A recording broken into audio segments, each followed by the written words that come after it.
right, Internet, what's up? This is the Pop Geek Podcast, number 12. Today we're going to be talking about something a little bit different. We're going to be talking about skill-based gaming, which is kind of a local story for us because we're here in Las Vegas. We'll break it down for you. We're going to be talking about Water on Mars. We're going to talk about Deus Ex and all the problems that they're having. As well as we're going to break down some of the consoles that at least Xbox is coming out for the holiday season.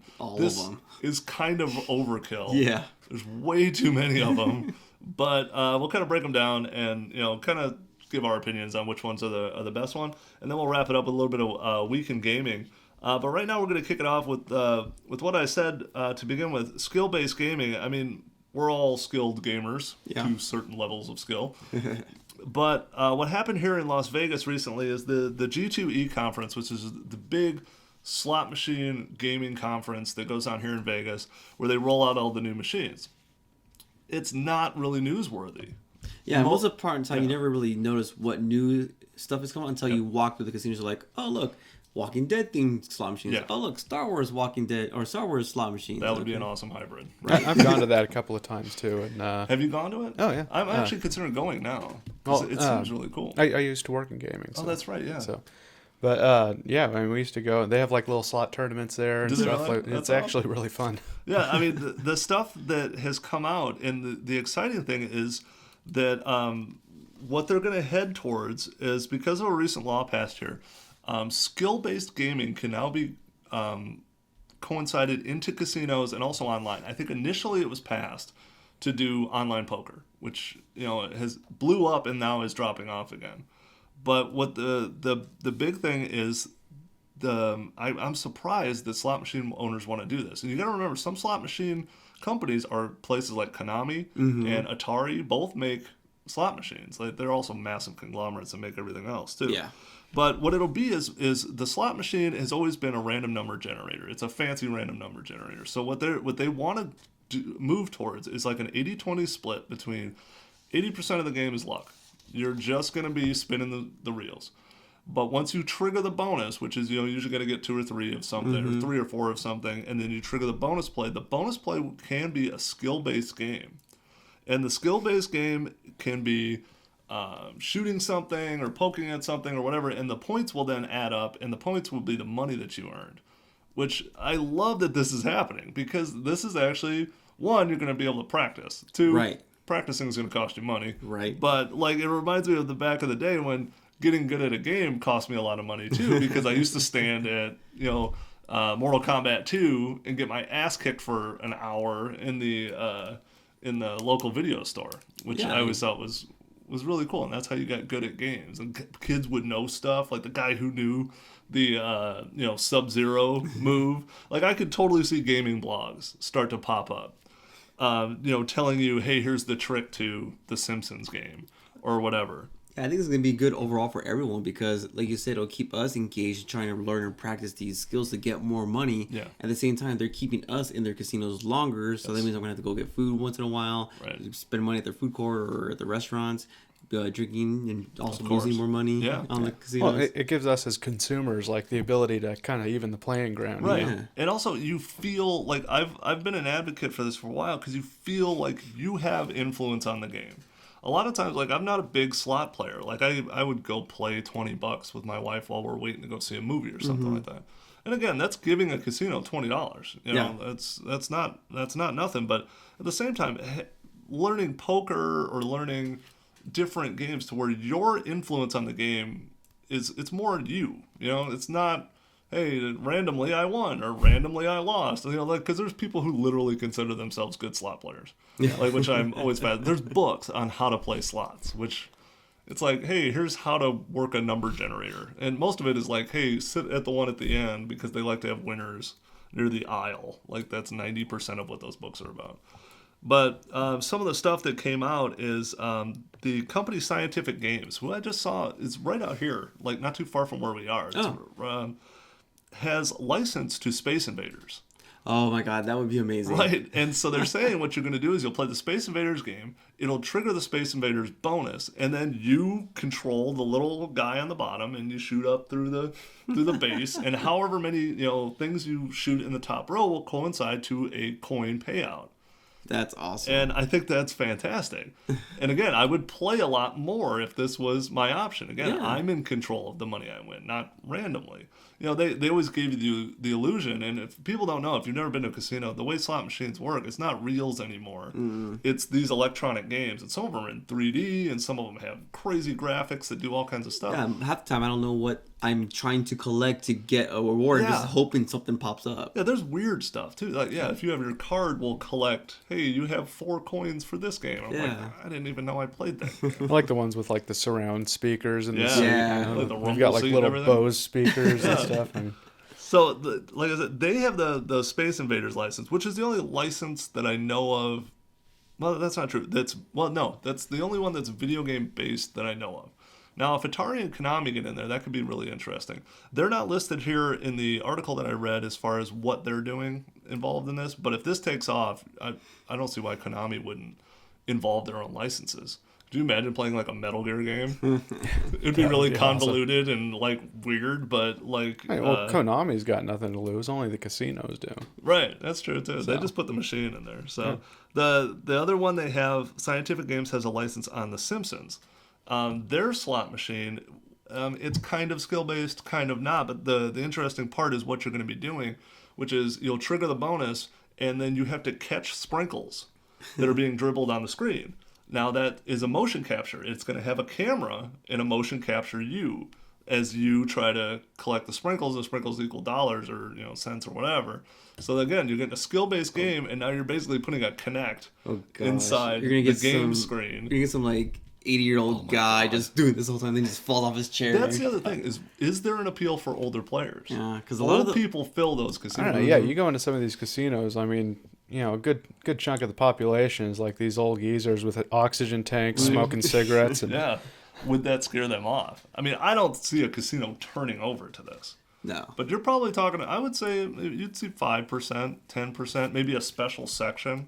A lot of these older folks are like creatures of habit, though. I mean, they've got their machines that they've gone to for years. That's right. And a lot of them are video poker players, and that's not going to change. No. They're also reel players. Like, they want the reels, the actual reels, not the digital reels.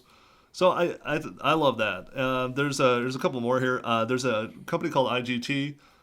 They have a TMZ-based machine that once you trigger the bonus, it's going to have a selfie thing where you're gonna have to, like, I don't know how it's gonna work, but you have to selfie yourself into a famous person's photo or something, and so it's gonna be like a paparazzi type thing. This one is really cool. This company called Gamblet, I haven't heard of them.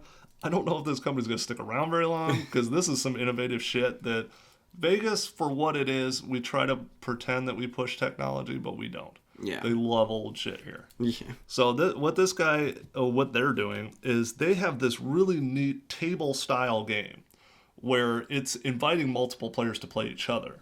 So it's not, and it's also, it can be internet based too. You could be playing the game against someone else in a different casino. Oh, that's weird. Yeah, but the table is like, remember the old school? Like I remember going to Pizza Hut for some reason, always had the tabletop. Donkey Kong or whatever, so you sit and you would play like that. It's like that, but you stand at it. And the game they rolled out for it is a game called Grab Poker, which is a poker-based game where cards fly out onto the screen and you got to grab them and then make your hand, and then you wager each other, and the house gets the vig. They get the little pull off the pot. But you're playing poker against each other, and it adds in this fun, like, slapping element of everyone trying to, like, hungry hippos themselves a good hand. And these aren't physical cards; it's like digital cards. They're right? digital cards, like a Surface, like a Microsoft Surface. Yeah, it's like a big table. Yeah, it's like a big touchpad. Oh my gosh! And you're able to swat stuff. They have a couple of other games. The other one they said is, I don't fully understand this. They didn't break it down too much. Is a Candy Crush style game where you put your pieces together. I know you put your pieces together. And they drop down into this blender. So it's fruit instead of candy. Okay. So it's not Candy Crush. But I know they're going to be in a casino eventually. And then the blender is somehow you wager something about the blender and how many pieces you get in there and something like that. So you actually bet the machine for how well you'll do. Yeah. So that one sounds kind of interesting too. And it's a game though. There's no slot machine element to it. this is the game. You make a wager against the game, and then you got to try to fulfill it. Well, if I had $1 for every time I got a Candy Crush invite on Facebook, I'd probably have a lot more money than I have ever won off of a slot machine. I would be rich as hell. Candy Crush drives me nuts. My wife plays it constantly. My wife did too. I don't think she's watched a movie with me without Candy Crush in there. 2 years. Like she's like, she listens to films. Is what she does. The other one is a company called Next Gaming has a Guitar Hero knockoff. Now I don't know how this one totally works, but it would be based on you'll have the guitar controller, you'll have the notes coming at you. The more you hit, the more you get paid. The better you do, the better you get paid. Now I don't know how you lose money. There's got to be a way to lose. Maybe if like you miss a note, it takes away money from you or something. Yeah. Then also there's a rumor they said they showed it, but they had no details on it, which drives me nuts because I want to find this out. Is there's a first person shooter that you can play in the casino? I'd be all over that. I would love that. The one time the most money I ever won on a slot was like $210, and I was playing the Time Machine game. Have you guys ever played that one? Mm-hmm. Where the time machine portal opens up and I went back in time and then you're like being chased by a dinosaur and then you just pick your path and it's pure luck. Like you just, the eggs open up and you're like 50 cents, whatever. But I got up to like $200 on that game. But they don't say whether it's a full on game like this. They have the Guitar Hero knockoff, but they're saying they have a first person shooter. And that might not be the best idea with how good people are at first-person shooters. Well, but remember, though, the people who are really good at first-person shooters are all like 12-year-old guys. That's true, too. So they won't be in these casinos. They won't be in the casinos. But they will eventually. Eventually, yeah. And that kind of leads into something I've been seeing on Twitch, which I can't prove this, but I'm pretty sure this was happening one time. I was watching Rocket League. So my son loves watching Rocket League and Super Smash Brothers. And they were betting. It's got to be faith-based because these guys are, if someone says they're going to give you $1, they'd have to give you the dollar. Mm-hmm. So, but they were playing for $1. Every time they would play, guy would win. He'd go, all right, man. And all of a sudden you'd see the donation thing click up $1. And they would play back and forth. I'm like, that's kind of interesting. That's kind of going on an honor system, though, right? It's an honor system. That's so crazy. And Twitch would never say that they're doing that. Right. No. So it would have to be honor. The guy would duck out, sure, if you guys were playing for big money or something. Does it go there'd be no way to PayPal hold each or something? How does that work? Well, it has the donate button. Okay. So you could donate money. He has to donate on his. There's certain accounts you can use. You can use PayPal. You can use some other Tipstream accounts. You just wanted to say strip. I know, right? The other thing this adds into too is that William Hill Gaming, who is here, but their big thing is in London, is they have lines on esports. So you can bet right now on the Super Smash Brothers tournament that's going on, and you can also bet on the League of Legends. As far as they make lines, they say, hey, they're 3-1 favorite. These guys are a 2-1 favorite. These guys are long shots at 10-1. You can bet on esports, and I think the more that happens, the larger the crowd will be for esports. Oh yeah, it doesn't surprise me already. Like we're seeing these guys are considered athletes now, and they're making teams and sponsorships. So it's like it's logical that they're gonna go this route to start betting. Yeah, I watched the League of Legends the other day on Twitch. The just replay. Uh-huh. Yeah, those aren't athletes. Those are 4 of the angriest looking people I've ever seen. And what's funny is they don't even sit well in their chairs. They're all dude, if you gotta sit in a chair that long, you better get some ergonomic shit going on or something. They call competitors in World Series of Poker athletes. Yeah, NASCAR. NASCAR drivers are athletes. Competitive eaters. Yeah, they're athletes. Yeah.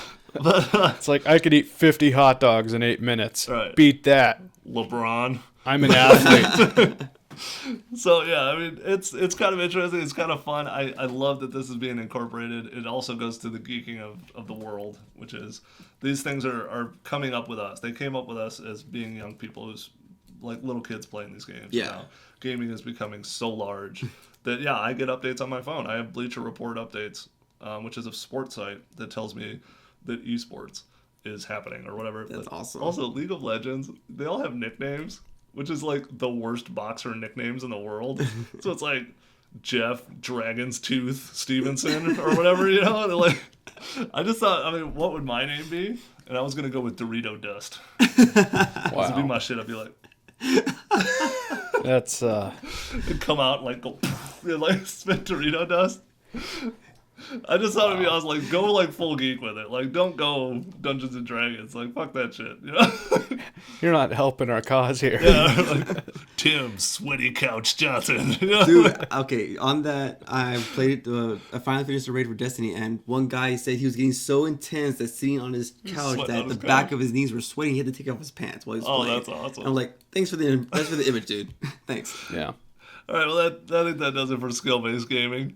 So next up, we got Water on Mars, which is, I mean, it was kind of funky. NASA released this in such a like mysterious way. It was kind of like nonchalant, like, oh hey, we found water. Yeah, but they were also like, we found something, and we'll tell you at 11. And you're like, what are you doing? Yeah. And then like, yeah, they said they found water on Mars. It's kind of weird. It's they've been watching these mountains for years, and they noticed that there's streaks on the mountains during the warm time of the year, and then the streaks recede during the cold time of the year. And they could never figure out what it was. They kind of assumed water, but they couldn't say for sure. But then they did something recently. They're like, yeah, this is actually water. It's going to be heavily salinated, be super salty. Yeah. But that's the only reason you could see it, though, because it's so cold that it stays liquid even during the cold part of the year. Now, the fun part about it is that, I mean, way to coincide it with the Matt Damon movie. Right? I know, The Martian coming out this week, and just happens that they found water on Mars, and he's able to grow plants. I'm like, what? I think NASA, you know, and they're not funded anymore, so maybe they're getting in there with Hollywood. Hey, why not, right? But the idea is, hey, if there's water, there's got to be life. And, you know, probably not fun, cool Martian life, you know, nothing like that. But So Marvin's not there. yeah, Marvin's probably not there, not unless he's a microbial Marvin. No. But so there'll be something there, and the other thing is, even if it's salinated, you can desalinate water, therefore sustain some sort of life on the planet if we were to land there, because they've been talking about that whatever is it the one you want to die on Mars? Because they were doing that for a while. Like, somebody put that up. They're like, you want to die on Mars? We'll send you up there, and we're not going to bring you back. Yeah, there's a couple of them out there right now. I'm not sure which ones. I know they would prefer to bring someone back, but they're going to have to build something to sustain life there, kind of like they were talking about with the moon for years. I give it 20 more years, and we'll be there. Yeah. Definitely. Well, they also said that the amount of water that they found would be about the equivalent to about 40 like Olympic size like competition swimming pools. Yeah, it's not much. Yeah, which they said is a lot, but it really isn't. And but I mean, that's not saying that there isn't more. Right. You know, I mean, there's bound to be more, but I mean, you think of 40 Olympic-sized swimming pools is a lot of water in one little spot, but this is spread out, and it's basically just a range of mountains. It's basically just moist soil. Mm-hmm. But again, if we can get any of it, you can see if there's life there, and what their microbial life would look like. Yeah. Would be hopefully at least different than ours, or it could be the same as ours, because we're all, you know, stardust. We're all the same for the most part. So it'd be really interesting to see a different planet under different circumstances, what the life created would be. You know, it would be unique to that terrible environment. It's a super harsh environment, but wherever there's water, there's life. Even in the worst deserts and, you know, worst areas, there's a little something squirting around down there, you know, alive. So, but that's about it for life on Mars. Hopefully. That's all I got to say about that. That's some real sci-fi stuff. Heck so, yeah. I mean, it's fun to think about. I hope they get more into it. They said the rover would never find it because it's just too far squirreling. Well, it's also on the ground. It's not in the mountains. So who knows the process would take for them to start to actually. How get is the rover powered? Solar. Is it solar? Yeah. So but you remember they're further away, so like it's spotty. That's why they need to get like a solar powered drone to fly around Mars. I think that would be the next thing. Like, why go to the ground? Mm-hmm. You know, stay in the air. I mean, it's probably really volatile. I don't know. There's storms. It's got to be something you can land to like take samples and stuff. Take a sample and get back to a thing or whatever. Yeah. No. By the way, the next update we have is you have an update on Deus Ex having all kinds of problems with their launch. Yeah, so what they're doing is we all know about the stupid pre-order bonuses. Everyone likes to have retail-specific pre-orders or whatnot. It's just drives everyone nuts. I'm amazed at the backlash, and yet no one changes it. Yeah, I know. It's because you gotta vote. You gotta vote with your, like AGN says, you gotta vote with your wallet. Yep. If you don't like that pre-order, don't buy the game. Yep. Don't pre-order, because then just shows them that you're not interested. But we do anyways because we love games and so forth. So Deus Ex tried to do something different where it was called Augment Your Pre-Order. So depending on the number of people who pre-order will give you a level of tiers for your pre-order bonuses that you could choose from. Mm-hmm. So tier 1 could be, different game skins for your character. Tier 2 would be extra content like the soundtrack and some pictures. Sure. Tier 2, tier 3 was like a free in-game mission. Tier 4 was like some more bonus content, and in tier 5 you actually got to have the game released 4 days earlier than the rest of the public if you pre-ordered. Yeah. That just made everyone hate this idea and make it more confusing, and there was so much backlash from the fans, like you were saying before. Finally, this actually took a turn for the better, and they just completely canceled it. They said, you know what? Right, but is there no pre-order now? You can still pre-order now. You can still pre-order, but it's just a flat pre-order. Just a flat pre-order. No specials, bonuses, or anything like that. All of this special extra content now will be offered to anyone who pre-orders or buys the game flat out. So you get everything. You get everything. Okay. Yeah. Now, can you give me just a quick rundown of Deus Ex? Because like I was saying earlier, it blends in my head to Mass Effect for some reason. Now, Deus Ex is first-person shooter. Yep. And it's largely stealth-based. Yep. Or it can be. It's basically in a futuristic world where people are getting augmented like crazy, and they have bionic arms and eyes. But is that where the skins would play in? Like, I'm just saying, like, skins would be put it together with what they're offering. So like the skins would be like different costumes that he would wear, like his jacket you could wear throughout the world when you're walking around, or in cutscenes. Are you a modifiable character, or are you just like guy or girl? You're kind of just guy, or you're one particular person, Adam Jensen, but he does have like different costumes throughout the game and in cutscenes, so that could be different skins for that. Oh, cool. And all the other stuff is just bonus content like the soundtrack or concept art that you can get on your phone and have screensavers and stuff like that. And this has a pretty, Deus Ex, I've at least heard of it, so I know it's got a pretty good following. Oh yeah, it's huge. Like people fell in love with the original, and then when they remade it in 3D with the consoles with Deus Ex Human Revolution, that just shot it up. Oh really? Mm-hmm. Okay. It was really cool. So yay for fans and gamers, we actually pulled something away. Right. Yeah. Had someone take something back, which was awesome. And then some more good news for gamers, especially if you're looking to buy an Xbox this season. Yeah. Xbox just released. Well, I have to say, as a person who just bought an Xbox fairly recently, this hurts my heart so hard.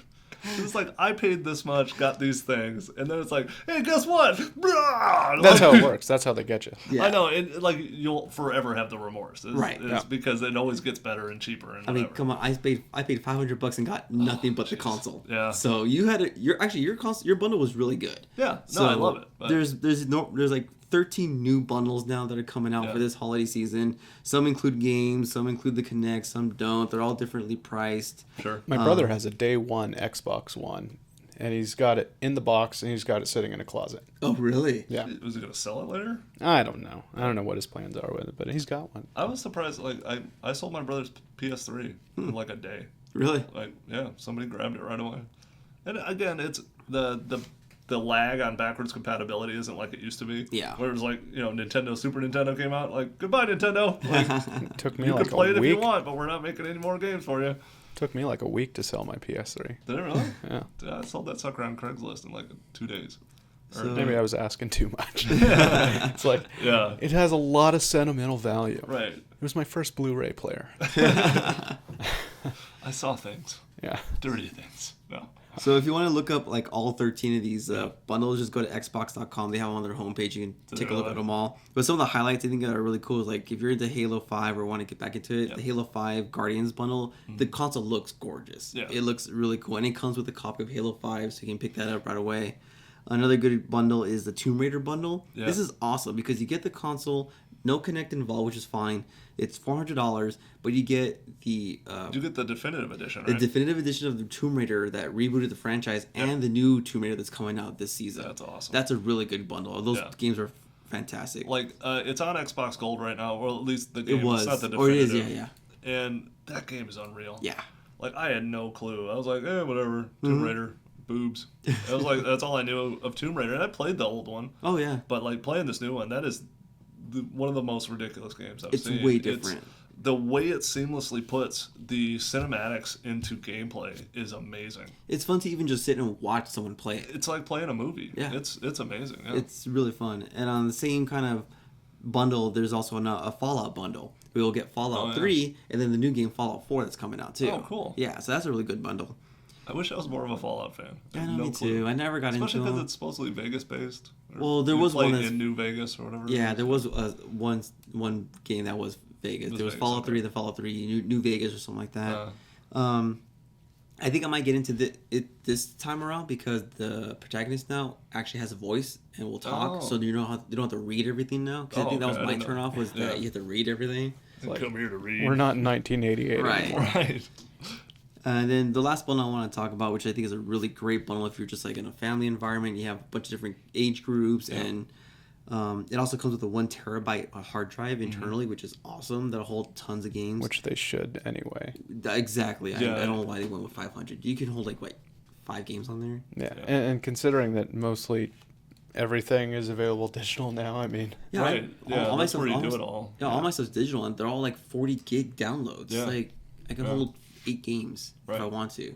So, but anyways, this one comes with a 1 terabyte bundle. It's $400, but you get the Gears of War Ultimate Edition. You get a rare replay, which gives you 30 classic rare games on there. That's really cool. And then a cool digital game called Ori and the Blind Forest, which is critically acclaimed. That's like a really good digital download game. Yeah. I've been tempted to download it. I think it's only a couple of bucks. Yeah, it's been discounted already, which is amazing. I don't know why they would, but it's a fantastic game. It's been critically acclaimed by everybody. Yeah.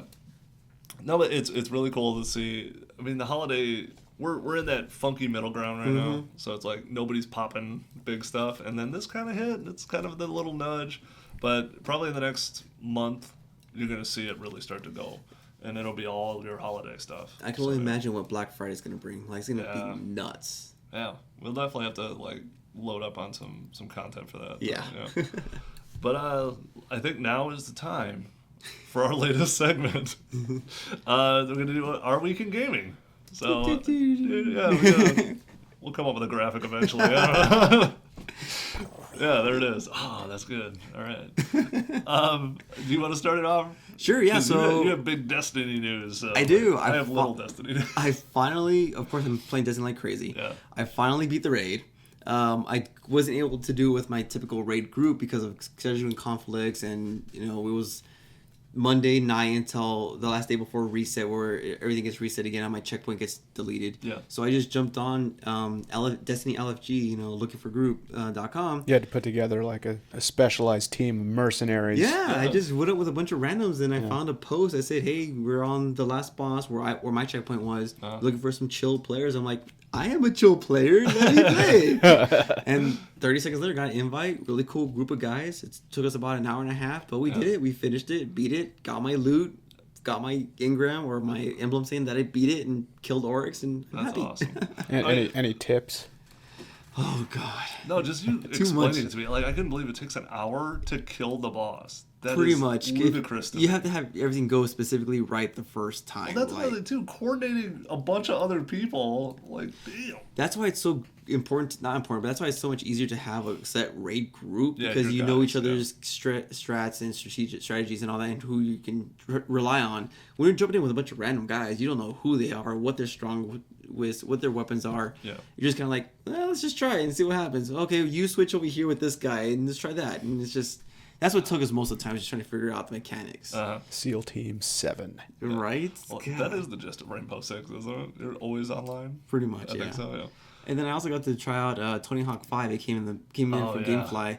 I was not happy with good it. things. No, what we saw pretty much at GameStop was pretty much it. Yeah. And there was nothing more to it, which is unfortunate. And that's what it is, And for people that are like hardcore skaters or stuff like that, that's what they do. Yeah, but it's like they did such a great thing with the first two, especially, which is they walk the line with cartoon and reality. Like, you're never jumping that high in the air. No. You're never pulling off 900 moves in a row.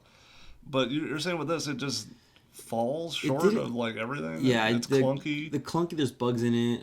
The slam feature, I don't know why they added that in there. It just ruins the flow because there's so many times where I'm like gonna grind to the next rail and I slam instead of grind. I'm like, this is so frustrating and annoying. Yeah. And then What else was I gonna say? Like it feels sluggish. Like I remember Tony Hawk being snappy, like pop, shove, a kickflip to grind, manual grind to Air Christ, off a vert or something. Right. Now it's like I feel like I'm slowed down. I'm like moving through molasses when I'm doing my tricks. Yeah. It seemed, I mean, even when we were playing it, again, it was initially, you're always just like, wow, this is cool, this is fun. But yeah, like, the animations are good.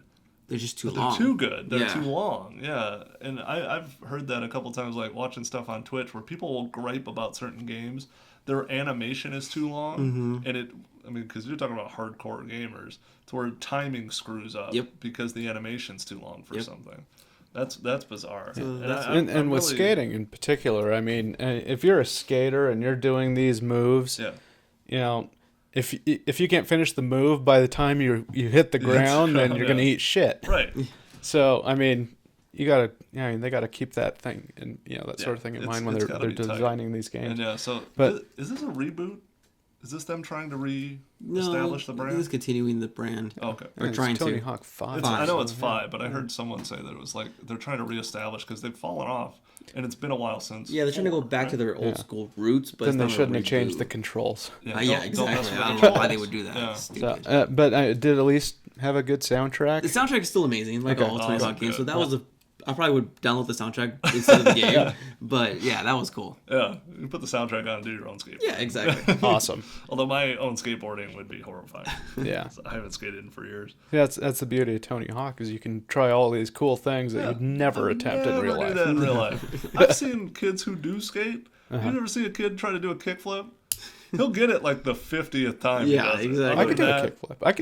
I could do like a kickflip and a shove it, but I can't like do it like I could do it on a ramp and kick flip onto a rail and then and do a manual on the rail and do all these other things that they do in the game. I mean, that was always the fun. It was cartooned on top of reality. Yeah. For my week in gaming, I played Destiny, believe it or not. Actually, accomplished the 2 missions that took me all of last week to try to do, which is kind of fun because it reminded me of old school gaming where I've memorized so much of it that just going through it became like weird second nature. Like I already had a plan. I'm running around. I know that I got to kill this guy, and then these guys are going to come in, and then like I had it all laid out, and so that was fun. And I played it with my son, which is kind of weird. He's 4, and it was a pretty violent game. But, like, he thinks it's awesome because it's monsters. If I think it was people, I wouldn't be as comfortable with that. But then, on top of that, we played a little Halo. And he really likes Halo for some reason. He likes it better than Destiny. Destiny is really visceral and really vibrant. And Halo is just like, there's a gun and go. Yeah. And it's not really, too complicated. So we actually did a little Halo, and I was telling you guys, his method of fighting is the best thing I've ever seen. Which is, one, I'm amazed he can use the controller. Like, watching him play Minecraft is amazing. Because I never taught him, here's the 2 sticks. No, he just figures it out, and he goes, and he plays Minecraft by himself. And then Minecraft has just got to be designed that way. I mean, because my kids are, like, full on into Minecraft. And it's like, it's amazing what they do with that game. Yep. And he does wild stuff too now. Like, he's finally starting to build rather than just randomly kill things. Like, he used to just chop stuff. Like, he'd just run around and do that. And then now he, like, built this massive tower out of wood. He's like, I'm building a tree. And I'm like, why are you building a tree? That's really weird, but okay. So what's his strategy for Halo? Oh, his Halo strategy is grenades and punching. He doesn't use the gun as a gun at all. So, like come pistol down the whip stairs. someone. Yeah, that's all he does. Like, because I had the pistol to start the mission. He goes down the stairs. He knows there's a guy there. He opens the door, throws the grenade at him, backs up. The guy explodes. He runs down into the room. There's another guy, one of the shield guys, and he just bam, bam, bam. Your son is ice cold. I know. It's like, makes me feel funny. I'm like, God, is he going to be some sort of weird sadistic guy? And then I'm like, no, use the gun to shoot. No. And then he goes up the stairs, and there's a bunch of little grunts running around, and he just grenades the shit out of the room, and then runs up there, whoever's left, pistol whipped, all of them, just bam. And he's getting shot up, like, the entire time, and he doesn't make it more than, like, 3 minutes into any level. But how many grenades is he able to carry? I don't know how this is possible. He ends up with 4 in this level every time. He comes in with 2 because it's just a checkpoint, so I must have had 2 when I walked into the checkpoint. And then he goes down the stairs, and the 2 guys he gets right away drop 2 grenades. Actually, you know what? There's a merc on the ground who has a gun and grenades laying around him, who's dead. And he gets all that, and then, goes up the stairs and starts firing grenades at people. And, like, it's kind of fun. In terms of mobile gaming, which I've actually done a little bit of it, I've talked to you guys all about, I'm going to say it wrong, Swordigo, or Swordingo, or whatever it is. It's like Vertigo, but with a sword, is the coolest game I've played. I'm absolutely hooked on it. And then Amazon Underground is now their app store, which they have apps, and you have to turn it on your phone, at least with Android, because they don't let you download third party. So you do that, and Monument Valley is free right now. And Monument Valley will blow your mind. It's one of the coolest puzzle games. I tweeted it out. I have that on my iPhone. It's great. And it's all 3-dimensional. Like, solving the puzzles is just amazing. It's one of the coolest games I've ever played. So I've been playing that a lot lately. But yeah, that's about it for my week in gaming. Do you got any gaming, or are we running out of time? Yeah, we are running out of time, but just, same old stuff. Tuesdays at noon, I'm trying to get on Twitch and get a broadcast going. But other than that, just haven't really had much time this week. So, it's hard. My weeks go in and out. Like, one week I'm like, sitting by myself, I should go play a game. And then other weeks it's like I'm never stop. Like, no sleep, no nothing, and just whatever. Yeah. But anyway, I think that about does it for episode 12. And we'll see you next time. Go Cubs. Hey guys, I hope you're enjoying the show, but we'd like to hear from you. So please leave a comment below and tell us something you'd like to see on an upcoming show, or your thoughts and feelings. Or you can tell us that we suck. Maybe don't do that, because we're a little fragile.